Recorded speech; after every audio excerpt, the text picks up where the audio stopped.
ज्ञान the treasure में आपका स्वागत है। और हम आपको बताएंगे हिंदू धर्म के बारे में, जिसमें 16 तरह के भ्रम फैले हुए हैं। हजारों वर्षों से चली आ रही परंपराओं के कारण हिंदू धर्म में कई ऐसे अंतर्विरोधी और विरोधाभासी विचारधाराओं का समावेश हो चला है, जो स्थानीय संस्कृति और परंपरा की देन है। लेकिन उन सभी विचारधाराओं का सम्मान करना भी जरूरी है, क्योंकि धर्म का किसी तरह की विचारधारा से संबंध नहीं है, बल्कि सिर्फ और सिर्फ ब्रह्म ज्ञान से संबंध है। ब्रह्म ज्ञान के अनुसार प्राणी मात्र सत्य है। सत्य का अर्थ है यह भी और वह भी, दोनों ही सत्य है। सत्य और तत्व, सत्य और तत्व मिलकर बना है सत्य। यह स्वाभाविक प्रवृत्ति है कि जो व्यक्ति जिस भी धर्म में जन्मा है वो उसी धर्म को सबसे प्राचीन और महान मानेगा। सत्य को जानने का प्रयास कम ही लोग करते हैं। हजारों वर्ष की लंबी परंपरा के कारण हिंदू धर्म में कई तरह के भ्रम फैल गए। इन भ्रमों के चलते सनातन हिंदू धर्म पर कई तरह के सवाल उठते रहे। हम आपको बताएंगे कि कौन से भ्रम हैं और आखिर उनमें सच्चाई कितनी है। ऐसे ही 16 तरह के भ्रमों की जानकारी को जानना बहुत ज़रूरी है हमारे लिए और आपके लिए, क्योंकि आपको बताते बताते हमें भी ज्ञान होता जाता है कि भ्रम क्या है। क्योंकि चीज़ों को जानने के लिए पढ़ना पड़ता है, और पढ़ने के बाद ही हम आपको बताते हैं, या 2-4 जगह से हम चीज़ों को इकट्ठा करते हैं, फिर हम आपके सामने पेश करते हैं। तो हिंदू धर्म के खिलाफ जो फैला भ्रम है, देखिए हिंदू धर्म के बारे में हज़ारों तरह के भ्रम हिंदुओं और गैर हिंदुओं में फैले हुए हैं। मसलन यह है कि बुद्ध परस्त धर्म है, इसके अनेक धर्म ग्रंथ हैं। ये लोग परमेश्वर को छोड़कर 33 करोड़ देवी देवताओं को पूजा करते हैं। ये सब भ्रम है। यह भी इनके धर्म में कोई नियम और व्यवस्था नहीं है, धर्म का कोई संस्थापक नहीं है, और कोई एक धर्म गुरु भी नहीं है जो हिंदुओं को हाँक सके। इस तरह की बहुत सारी बातें की जाती हैं। यह भी माना जाता है कि इनको सैकड़ों त्यौहार हैं कि समझ में नहीं आता कि कौन सा धर्म सम्मत त्यौहार है। इसके अलावा कई तरह की पूजा और प्रार्थनाएं पद्धतियां हैं, तो समझ में नहीं आता है कि किस तरह की पूजा या प्रार्थना करें या किस तरह से करें। इसके अलावा हिंदू लोग गाय और कई प्रकार के जंतुओं जैसे नाग, बंदर, बैल इत्यादि को पवित्र समझकर उनकी भी पूजा करते हैं, जो कि एक जाहिलाना कृत्य है। ये दूसरे लोग बोलते हैं। दूसरी ओर वे ग्रह और नक्षत्रों जैसे निर्जीव की पूजा करते हैं। हम करते हैं, कोई इसमें दो राय नहीं है, पर यह भ्रम है उन लोगों के दिमाग में। तीसरी ओर हिंदुओं में मनुवादी वर्ण व्यवस्था है, जिसे समाज में कई तरह की असमानता पैदा होती है। उक्त तरह की हजारों धारणाएं लोगों के मन में रहती है। लेकिन जैसे एक आम हिंदू धर्म अन्य धर्मों की सच्चाई नहीं जानना चाहती, उसी तरह एक गैर हिंदू भी हिंदू धर्म के बारे में कम ही जानता है। वो वही बात करेगा जो समाज में प्रचलित है या उसने देखी और सुनी है। तो चलिए हम आपको बताते हैं कि वे भ्रम क्या है और उसकी सच्चाई क्या है। सबसे पहले हम आते हैं एक ईश्वरवाद या सर्वेश्वरवादी धर्म। कहते हैं कि हिंदू धर्म में एक ईश्वरवादी धर्म नहीं है। यह 33 करोड़ देवी देवताओं की पूजा करने वाला धर्म है। इसका जवाब यह है कि पहले वेद, उपनिषद और गीता पढ़ो, उसके बाद हमसे बात करो। एक भी जगह यह नहीं लिखा है कि ईश्वर अनेक है और देवी देवता 33 करोड़ है, कहीं नहीं लिखा हुआ है। देवताओं की संख्या 33 कोटि मतलब 33 प्रकार की बताई गई है, न कि 33 करोड़ है। ब्रह्म ही सर्वोच्च सत्ता है और त्रिदेव या देवी देवता भी उस ब्रह्म के प्रति नतमस्तक है। ब्रह्म ही सत्य है।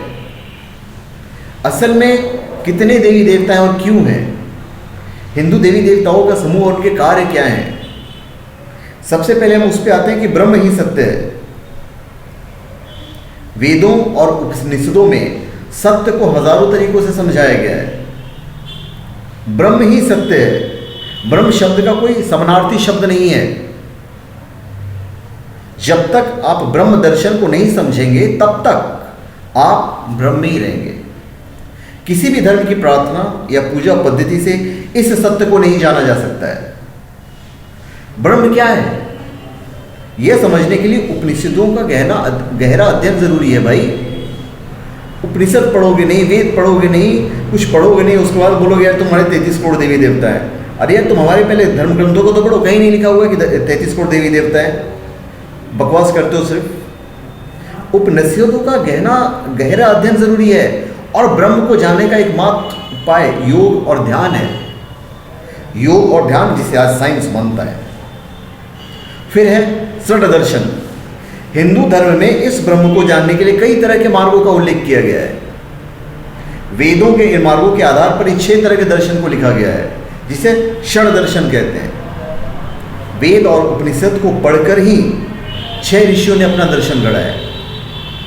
और ये जो 6 दर्शन है वो है न्याय, वैशेषिक, सांख्य, योग, मीमांसा और छठा है वेदांत। हालांकि पूर्व और उत्तर मीमांसा मिलाकर भी वेदांत पूर्ण होता है। उक्त दर्शन के आधार पर ही दुनिया के सभी धर्मों की उत्पत्ति हुई, फिर वह नास्तिक धर्म हो या आस्तिक, अर्थात अनिश्वरवादी हो या ईश्वरवादी। इसका यह मतलब नहीं कि वेद दोनों ही तरह की विचारधारा के समर्थक हैं। वेद कहते हैं कि भांति भांति की नदियां अंत में समुद्र में मिलकर अपना अस्तित्व खो देती है। उसी तरह ब्रह्म दर्शन को समझकर सभी तरह के विचार, संदेह, शंकाएं मिट जाती हैं। वेद और उपनिषद के ज्ञान को किसी एक आलेख के माध्यम से नहीं समझा जा सकता, जिसे कोई नेत्र से भी नहीं देख सकता, परंतु जिसके द्वारा नेत्रों का दर्शन शक्ति प्राप्त होती है, तो उसे ही ईश्वर जानो। नेत्रों द्वारा दिखाई देने वाले जिस तत्व की मनुष्य उपासना करते हैं वो ईश्वर नहीं है।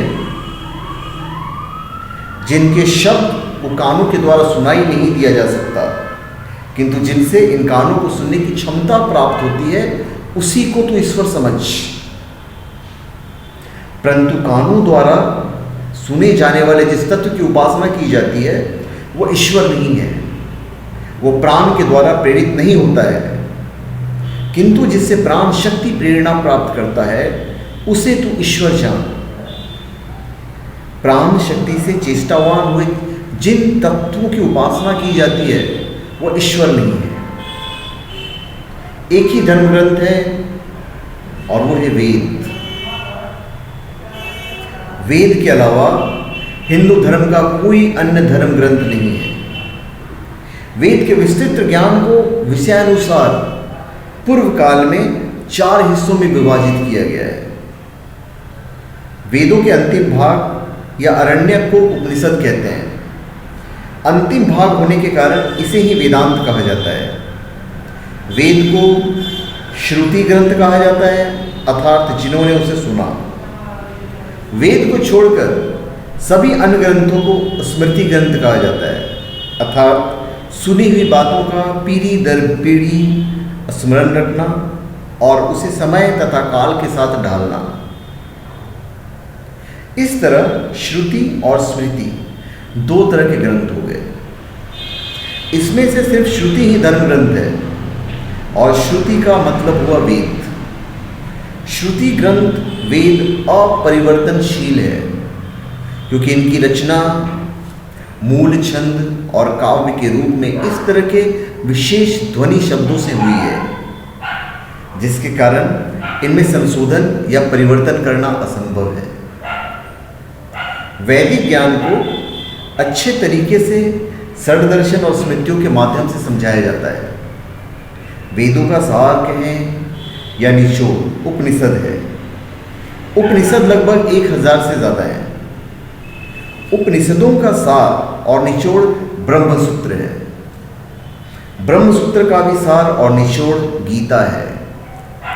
वेदों का केंद्र है ब्रह्म। ब्रह्म को ही ईश्वर, परमेश्वर और परमात्मा कहा जाता है।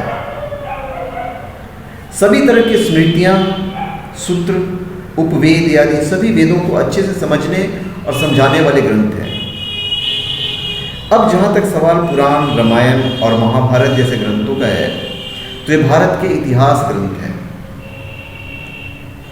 जैसे लिखा गया है, श्रुति स्मृति पुराणानाम विरोधो यत्र दृश्यते तत्र शौतम प्रमाणंतु तपोदैत्य स्मृति ध्रुवा। अर्थात जहाँ कहीं भी वेदों और दूसरे ग्रंथों में विरोध दिखता हो, वहाँ वेद की बात ही मान्य होगी। ये वेद व्यास जी ने लिखा है। अभी हमारे अपने धार्मिक कानून हैं। दुनिया का सबसे पहले धार्मिक कानून की किताब मनुस्मृति को लिखा गया था। इस पर आधारित ही दुनिया भर की धार्मिक किताबों का कानून का निर्माण हुआ है। इस्लाम में भी शरिया धार्मिक कानून ही है। यह नियम की पुस्तक है। जैसा कि ओल्ड टेस्टामेंट या न्यू टेस्टामेंट में है। दोनों टेस्टामेंटों को मिलाकर बाइबल बनती है। ओल्ड टेस्टामेंट को यहूदियों का ग्रंथ तनख कहा जाता है और न्यू को इंजिल। फिर धर्म संस्थापक की जब हम बात करते हैं, अक्सर यह कहा जाता है कि इस धर्म का कोई संस्थापक नहीं है। सही भी है, क्योंकि धर्म का कोई संस्थापक नहीं हो सकता। समाज, संगठन और राष्ट्र का कोई संस्थापक हो सकता है। फिर भी आपको तसल्ली के लिए बताए देते हैं कि वेदों का ज्ञान परमेश्वर से त्रिदेवों ने सुना, फिर 4 ऋषियों ने सुना। ये 4 ऋषि हैं अग्नि, वायु, अंगिरा और आदित्य। यही है मूल रूप से प्रथम संस्थापक। इसके बाद त्रेता में भगवान श्री राम और द्वापर में भगवान श्री कृष्ण ने उक्त ज्ञान और धर्म को फिर से स्थापित किया।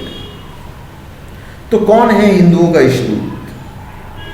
गीता में श्री कृष्ण कहते हैं, यदा यदा ही धर्मस्य ग्लानि भवति भारत अभ्युत्थानं धर्मस्य तदात्मानं सृजाम्यहम्। मतलब हे भारत, जब जब धर्म की हानि और अधर्म की वृद्धि होती है, तब तब मैं ही अपने रूप को रचता हूँ, अर्थात साकार रूप से लोगों के सम्मुख प्रकट होता हूँ।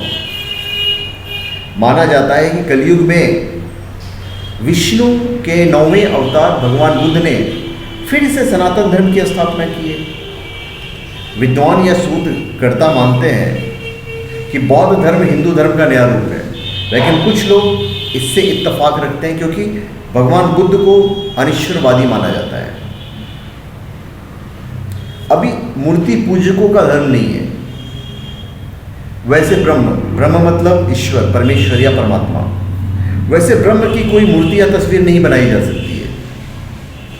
वेद मूर्ति पूजा का विरोध करते हैं, लेकिन इसका यह मतलब नहीं कि जो व्यक्ति मूर्ति पूजा करता है उसे नास्तिक माना जाए या उसे किसी प्रकार की सजा दी जाए या उसे भ्रम में जीने वाला का व्यक्ति कहा जाए। इस तरह की वैमनस्यता वाले विचार के विरुद्ध है वेदांत। सभी की भावनाओं का सम्मान करना और सह अस्तित्व का भावना रखना ही सनातन धर्म की शिक्षा है। जैसे श्लोक में कहा गया है कि न तस्य प्रतिमा अस्ति यस्य नाम महादशं हिरण्यगर्भस्य इत्येषमा हिंसी इत्येषा यस्मान जाता इत्येष्ट। ये यजुर्वेद में लिखा गया है। अर्थात जिस परमात्मा की हिरण्यगर्भ माँ और यस्मान चार आदि मंत्रों से महिमा की गई है, उस परमात्मा का कोई प्रतिमान नहीं। अग्नि वही है, आदित्य वही है, वायु, चंद्र और शुक्र भी वही है, जल, प्रजापति और सर्वत्र भी वही है। वह प्रत्यक्ष नहीं देखा जा सकता है, उसकी कोई प्रतिमा नहीं है, उसका नाम ही अत्यंत महान है और वह सब दिशाओं को व्याप्त कर स्थित है। यजुर्वेद में ये लिखा गया है। फिर किनोपनिषद में कहा गया है कि हम जिस भी मूर्त या मृत रूप की पूजा करते हैं, आरती, प्रार्थना या ध्यान कर रहे हैं, वो ईश्वर नहीं है, ईश्वर का स्वरूप भी नहीं है।